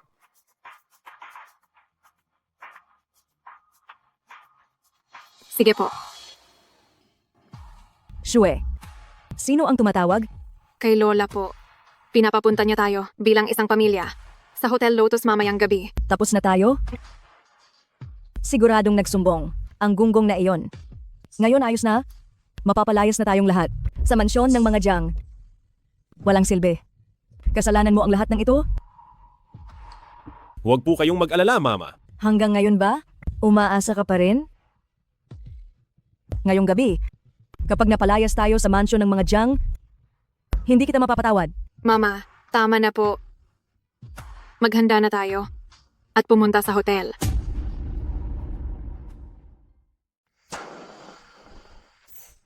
Jiang Qingxue, humanda ka na. Lumayas ka sa mansyon ng mga Jiang. Sinaktan mo ako. Ito ang dapat mong pagbayaran. Faye, tumahimik ka. Lola, anong ginagawa niyo? Sabi ng doktor bawal kayong uminom. Ang alak na ito, kailangan kong inumin. Walang makakapigil sa akin. Jiang Qingxue, wala kang silbi. Tingnan mo ang ginawa mo. Tingnan mo kung gaano mo pinagalit si Lola. Tumahimik ka. Shui, sa ngalan ng pamilya Jiang, bumalik ka na. Pagbigyan mo na si Lola. Lola, hindi ba? Sabi niyo, papanigan niyo ako? Suwail na anak. Kapag nagsalita ka pa, lumayas ka sa mansyon ng mga Jiang. Lola, salita lang yan? Gusto niyo lang pabalikin si Qingxue? Hindi ako payag. Ang pananatili ni Qingxue ay nakadepende lang sa isang salita niyo. Hindi ako naniniwala sa inyo. Walang silbi. Ikaw, sino ka ba sa akala mo? Ha? Ang lakas ng loob mong sumagot kay Lola? Tumahimik ka. Ano ba ang gusto mo? Pumirma kayo ng kasunduan kay Qingxue na kahit anong mangyari, hindi niyo palalayasin ang pamilya niya sa mansyon ng mga Jiang. Ikaw, nananaginip ng gising. Paano kung hindi ako pumayag? Hindi pipirma. Hindi ba si Qingxue ang mamamahala? Proyekto ito ni Presidente Chen. Qingxue, tara na. Walang silbi. Papatayin mo ang buong pamilya natin. Sige, tara na. Gusto mong pilitin si Lola. Akala mo ba matatakot siya? Layas, umalis na kayo. Sige. Pumapayag ako. Lola, ulyanin na po ba kayo? Gago. Lagot kayo sa akin. Qingxue, galingan mo. Huwag mo akong bibiguin. Lola, magsisikap po ako. Tara na. Pumirma na rin sa wakas si Lola. Mabuti naman.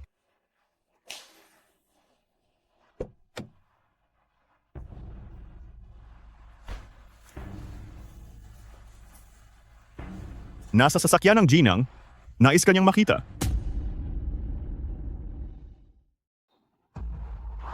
Maghintay ka rito. Shue, saan ba pumunta si Yemo? Hindi mabuti ang pakiramdam ng itay mo, kaya mauuna na kaming umuwi.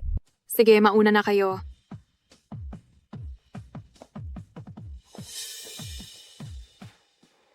Pinatulong mo sa akin si Tito Chen. Nagpapasalamat ako. Pero, sa tingin mo ba babalik na ako? Imposible. Kalimutan mo na yan. Moy, nagkakamali ka.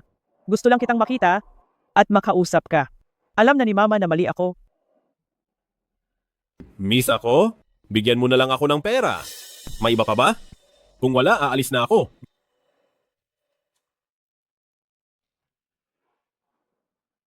Padalhan si Moy ng 10 milyong dolyar. Ayos na po, Ginang. 10 milyong dolyar para bumalik ako? Asa ka pa? Nainip ka ba sa paghihintay? Nasaan na sina Mama? Nauna na silang umalis.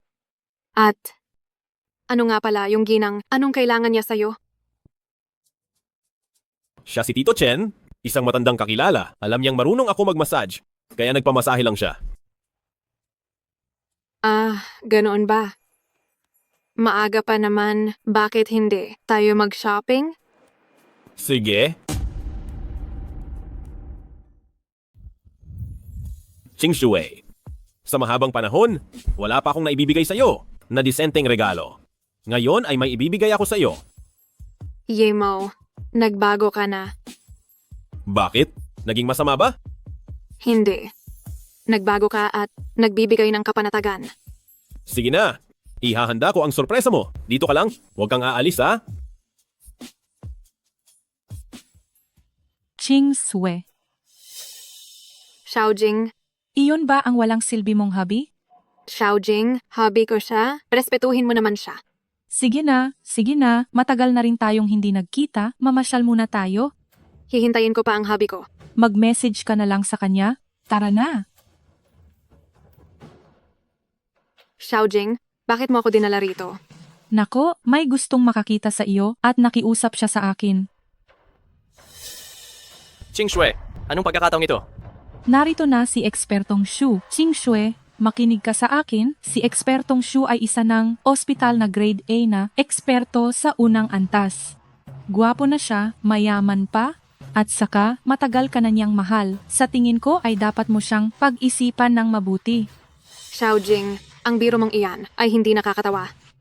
Ching Shui, hindi ako nagbibiro. Yang walang silbi mong hobby, kahit sasakyang 1 milyon o kahit 500,000 ay hindi niya kayang bilhin. Hindi kanya deserve.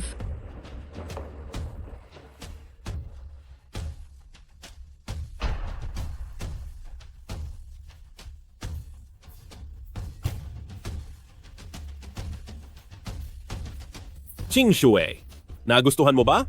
Para sa iyo ito.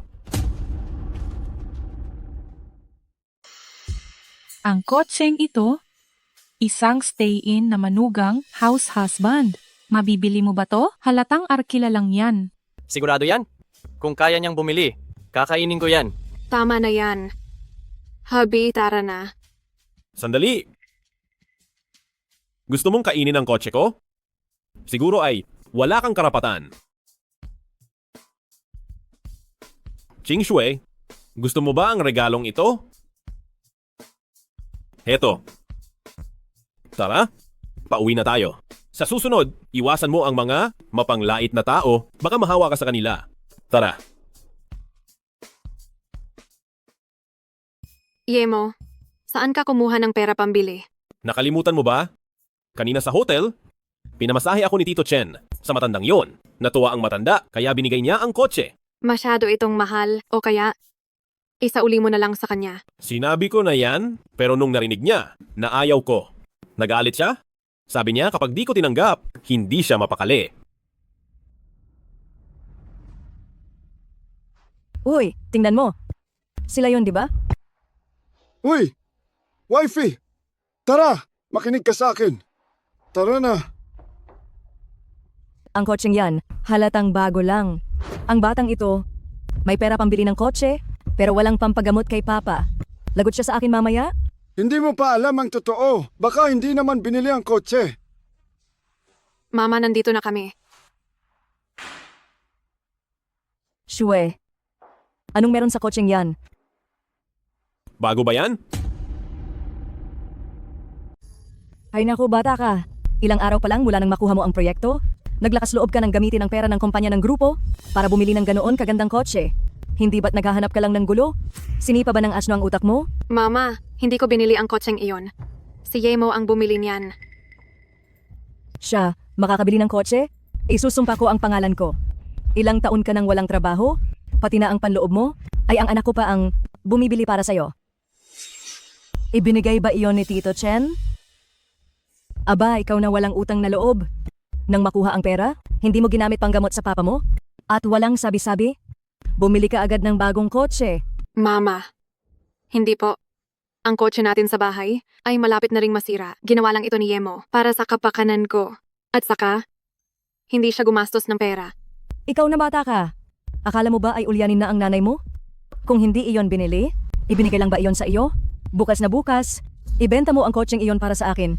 Hindi ibebenta? Ikaw na walang silbi, nagre-rebelde ka na. Yemo, siguro makinig na lang tayo kay Mama. Ito ay regalo ko na inihanda para sa iyo. Sa bahay na ito, habang buhay pa ako, hindi pa oras para. Ang isang walang silbi ang magdesisyon? Mama, tingnan mo ang cellphone mo. Walang daang libo. Mama, ibebenta pa ba?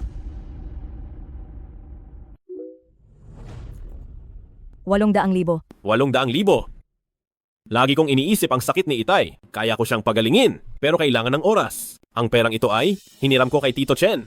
Gamitin muna ito para kay Itay. Kung kulang, gagawa ako ng paraan. Mabuti at may konsensya ka. Mama, ibebenta pa ba ang kotse? Bakit ibebenta? Kami ng Itay mo ay hindi pa nakagamit ng ganyan? Hayaan nyo kaming 2 matanda na gamitin ito? Yung lumang kotse sa bahay, ang gamitin nyo muna? Mama, kay Yemo ang kotseng ito. Hindi mo pwedeng gawin yan. Anong kanya-kanya?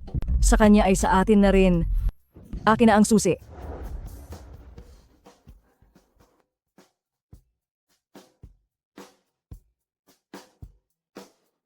Bakit parang malungkot ka? Kahit binigay mo sa akin yun, hindi mo pa ito masyadong nagagamit. Kinuha na agad ni Mama. Bakit? Gusto mo ba akong bawiin? Iaalay ang sarili. Kung ganoon, bilang binata. Salamat. Sige na nga. Yemo, ayos ka lang ba? Hindi ko sinasadya. Ayos lang ako, ayos lang. Huwag kang umiyak. Kasalanan ko ang lahat. Sigurado kang ayos ka lang? Sigurado, ayos lang. Gabi na rin. Matulog na tayo.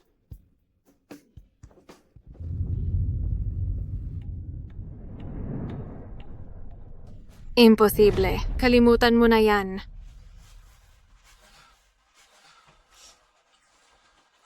Ching Shue, anong nangyari? Binabantaan ako ni Huang Yang. Gusto niyang samahan ko siya sa hotel ng isang gabi. Kapag hindi ako pumunta, gagamitin niya ang kanyang koneksyon. Para sa ating grupo, 3 sa 5 ng ating mga partner ay babawi ng puhunan. Walang hiya. Masyadong magaan ang leksyon. Ibinigay ko sa kanya noon. Yemo, huwag kang padalos-dalos. Kahit na mayroon tayong pakikipagtulungan kay Tito Chen. Pero ang 3 sa 5 na ang mga partner na ito. Para sa atin ay isang malaking dagok. Huwag kang mag-alala. Kaya kong ayusin ang lahat. Ipadala mo sa akin ang address ng hotel. Ngayon, magpahinga ka na lang muna sa bahay. Yemo. Sige na. Huwag ka nang malungkot. Hindi naman ito malaking problema. Presidente Huang, sa pagkakataong ito, basta makipagtulungan ka lang, makakaganti tayo sa walang silbi na iyon. At hindi lang iyon. Pati si Jiang Qingshue ay mapapasa iyo na kahit 1 taon pa ay walang problema. Alam ko yan. Kapag dumating na si Jiang Qingshue, magpakasaya kayong dalawa. Sigurado ka bang darating siya? Wala siyang pagpipilian, maliban na lang. Kung gusto niyang bumagsak ang grupong Jiang, alis na ako, Presidente Huang. Siya nga pala, Presidente Huang, magpakasaya ka. Maganda. Ngayong araw ay talagang mapapasakin ka. Mahal, huwag kang magmadali, heto na ako. Bakit ikaw? Sino ba sa tingin mo? Ha?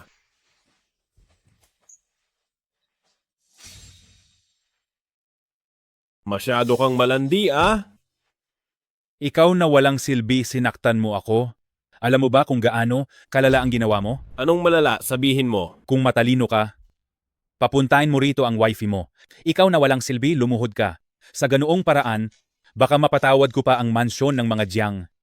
Kung hindi, tapos na ang mansyon ng mga Jiang. Ang pangit mo na nga. Ang taas pa ng pangarap mo. Papuntahin ang wifey ko rito. Luluhod ako sa harap mo? Sa tingin mo ba ay may paki ako sa mansyon ng mga Jiang? Anga. Anong balak mong gawin? Gusto mong paglaruan ang wifey ko. Tapos tatanungin mo ako kung anong gagawin ko? May sasabihin ako sa iyo? Huwag sagarin ang pasensya ko. Ngayong araw, papatayin kita. Kuya. Kuya, mali ako kuya. Kuya, patawarin niyo po ako. Kuya. Sige. Pero sa bawat sasabihin ko, dapat ulitin mo para sa record. Naintindihan mo ba? Magsalita na po kayo.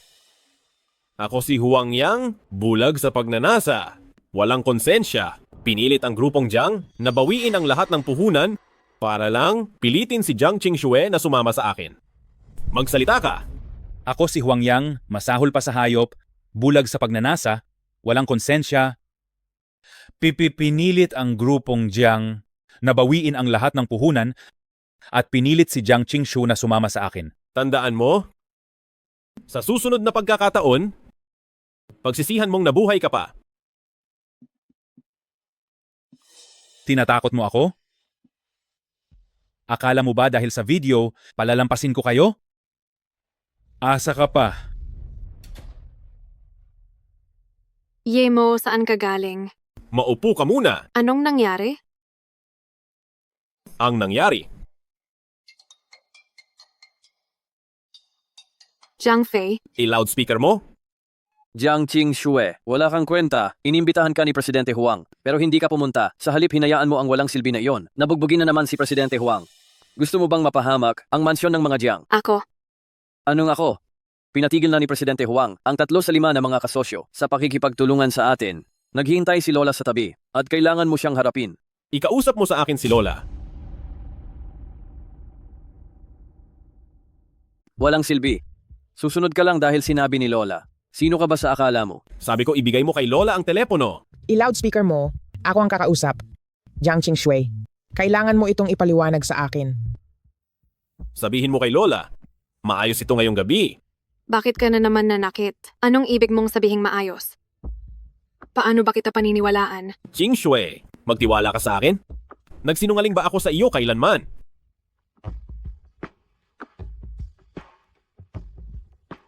Hello, Lola. Ang problemang ito ay siguradong maaayos. Ngayong gabi, Jiang Qingxue, saan galing ang lakas ng loob mo? Akala mo ba kung sasamahan mo si Presidente Huang at matulog sa kanya ay maaayos na ang lahat? Nananaginip ka. Sabi ko maayos ito. Huwag ka ng maraming satsat. Ikaw? Ha. Jiang Qingxue, bakit hindi tayo magpustahan? Kapag hindi ito naayos mamaya, makaalis ka na agad sa mansyon ng mga Jiang.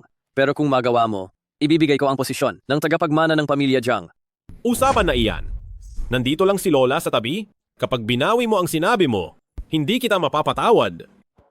Tanga lang ang aatras. Jiang Qingxue, humanda ka ng lumaya sa mansyon ng mga Jiang. Bakit ka pumayag sa kanya? Sinaktan mo si Presidente Huang. Ito, kahit anong pagmamakaawa mo, hindi kailanman mapapatawad ang pamilya natin. Huwag kang mag-alala. Ako na ang bahala rito. Ha?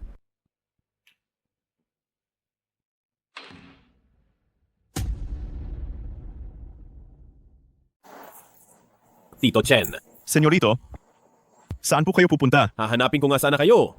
Nagkataon, may sasabihin din po ako. Sige, mauna ka na. Senyorito, ngayon ang pamilya Ye, kailangan na kailangan kayo. Bumalik na po kayo sa nanay nyo. Tingnan nyo, may sakit si Lolo, ang kapatid nyo. Tama na, Tito Chen. Huwag na nating pag-usapan to.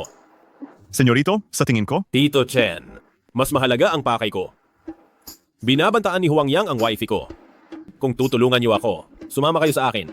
Kung hindi, ayos lang. Ano ba ang sinasabi niyo? Tutulungan ko kayo. Sasama ako sa inyo. O sige, sumakay na kayo. Ihahatid ko kayo. Sige po. Salamat, senyorito. Ayos na ba? Sino itong hampas lupang to? Kung matalino ka, umalis ka na agad dito. Kundi, kapag ako ang kumilos, baka sa ospital ka mamalagi ng 10 araw o kalahating buwan bago ka makalabas. Sigurado ka bang haharangin mo ako? Nakakatakot naman. Kayong dalawa. Anak ba kayo ng tagapangulo? Nagmamayabang pa kayo sa harap ko? Umalis na kayo kung ayaw nyo ng gulo. Seguridad. Tulong. May nanggugulo rito. Pucha, paano ka nakapasok dito? Mga tao, halik kayo rito. Kung ginagawa mo yung mga kadiring bagay, hindi ka ba takot na malaman nila? Sige, papasukin mo sila. Anong gusto mong mangyari? Binigyan na kita ng pagkakataon. Wala akong ginagawa. Akala mo ba noong pinuntahan kita, binugbog at binidiyo, tapos na ang lahat? Gusto ko lang talagang makita kung kasali ba si Jiang Fei sa bagay na yon. Hindi ko akalaing hindi ka natututo. Binigo mo ako. Ha, nakakatawa. Binigo kita?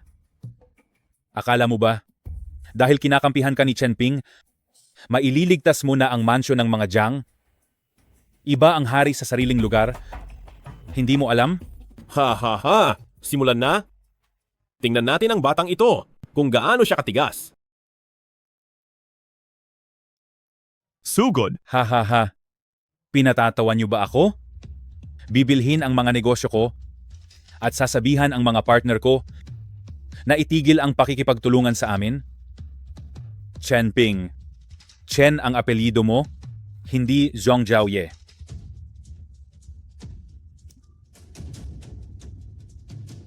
Ano?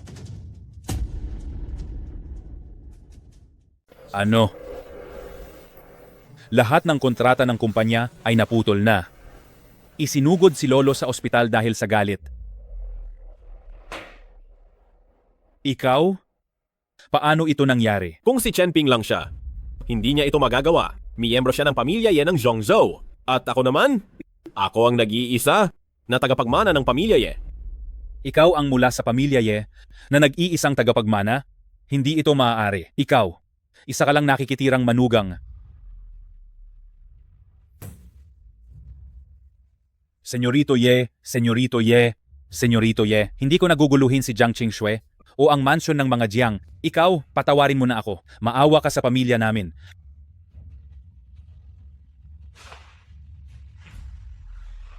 Sagutin mo? I-loudspeaker mo. I-record mo. Presidente Huang, bago matapos ang gabi, kahit anong mangyari, huwag mong hahayaang makipagtulungan ng mga partner sa amin. Pagkatapos ng gabing ito, kung gusto mong patayin si Yemo o makuha si Jiang Qingxue, ibibigay ko sa iyo. Sige. Tandaan mo, huwag mong sasabihin kahit kanino ang tunay kong pagkatao. Kundi alam mo ang mangyayari. Opo. Siya nga pala. Pabalikin mo agad ang mga partner para makipagtulungan sa mga Jiang. Kuya Jiang, sa mga susunod, aasahan kita ha. Madali lang yan. Ako nang bahala. Kuya Fei, Buisit, sinong nagsabing pumasok ka? Pucha, istorbo ka sa akin. Kuya Fei, aasa na ako sa iyo. Walang problema, ipaubaya mo sa akin. Kuya Fei. Buisit, sinong nagpapasok sa iyo? Pucha, istorbo ka sa akin. Hindi po, may mahalaga lang. Akong sasabihin. Busy ako, sabihin mo na. Ngayon si Presidente Huang ay pinayagan na ang mga kasosyo na makipagtulungan sa mansyon ng mga Jiang. Hindi pa alam ni Lola anong gagawin natin? Kuya Fei, paano naman ako? Hay naku. Tara, bilis sumama ka pa uwi. Dapat bago pa malaman ni Matandang Ginang, ay mapalayas na natin ang pamilya nila sa mansyon ng mga Jiang. Kundi, tapos na ako. Tara. Kuya Fei. Umalis ka. Tara. Kuya Fei.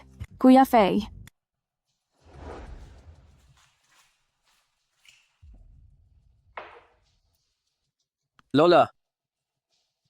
Hulaan niyo po kung anong nalaman ko. Magsalita ka.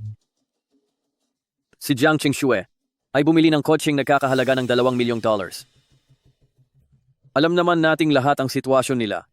Wala ngang pampagamot ang tito ko. Saan siya kukuha ng pambili ng kotse? Siguradong ito ay kurakot ng pondo ng kumpanya. Kalokohan ito. Ang Jiang Qingxue na iyan. Tara, sumama ka sa bahay nila. Kung totoo ang sinasabi mo, palalayasin natin sila sa mansyon ng mga Jiang.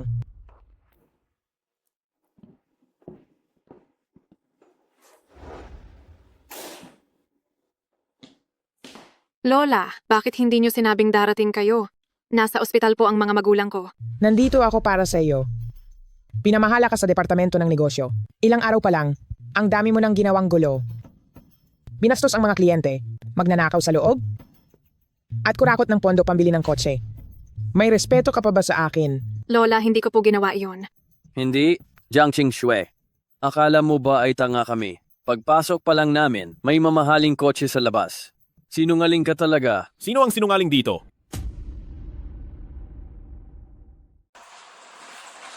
Sinong sinasabihan mong sinungaling? Nakabalik ka na pala, walang silbi. Mabuti naman. Ipaliwanag mo ito. Yung mamahaling kotse sa pinto. Anong meron doon? Si Yemo ang bumili niyan. Ang walang silbing to, makakabili ng mamahaling kotse? Akala mo ba tanga kami? Huwag nang magsalita. Jiang Qingxue, sobra mo akong binigo. Simula ngayon, umalis ka na sa mansyon ng mga Jiang. Ito ang resibo ng kotse ko. Maaari ninyong suriin ito. Kung ang kotseng ito ay may, kahit isang kusing na kinalaman sa grupong Jiang, maaari ninyo akong ipakulong sa istasyon ng pulisya. Kotse. Ikaw ang bumili ng kotse. Ikaw na walang silbi. Saan galing ang ganyang kalaking pera? Tama. Kung saan galing ang pera ko, hindi ko kailangang ipaliwanag sa inyo. Dahil lang sa kotseng ito, paalisin nyo si Qingxue sa mansyon ng mga Jiang, matandang ginang. Sa tingin nyo ba, madaling apihin si Qingxue? Ikaw na walang silbi. Akala mo ba dahil lang sa kotse, kaya kayo pinalalayas ni Lola sa mansyon ng mga Jiang? Tinatanong kita, ayos na ba ang lahat? Ha? Ayon sa ating kasunduan, lumayas na kayo ngayon sa mansyon ng mga Jiang. Mukhang ang balita ay nakarating sa iyo at hinarang mo ito. Matandang ginang, wala pa rin siyang alam sa nangyayari. Walang silbi, huwag mo akong siraan. Tapos na ang oras. Wala pa rin akong nakikitang resultang gusto ko. Ayon sa ating kasunduan, ang buong pamilya nyo, lumayas na kayo sa mansyon ng mga Jiang. Jiang Fei, itigil mo na ang pag-arte. Ito ang lahat ng recording ng tawag sa pagitan nyo ni Huang Yang. Pakinggan mo? Walang silbi ka. Gawa-gawa lang ang recording na to. Gagamitin mo to para lokohin si Lola. Akala ko ay mabuti kang tao. Hindi ko akalaing tuso ka pala. Gumawa ka ng ganito para lokohin kami. Lola, talaga bang desidido ka na paalisin kami sa mansyon ng mga Jiang? Kung hindi mo ginawa ang mga bagay na walang konsensya, hindi kita palalayasin sa mansyon ng mga Jiang. Kung mapapatunayan mong totoo ang recording na ito, hindi lang kita hindi palalayasin, gagawin pa kitang tagapagmana ng mga Jiang. Huwag na. Ano ba ang halaga ng pagiging tagapagmana ng mga Jiang? Pasok kayo. Kung gusto mo ng patunay, ibibigay ko.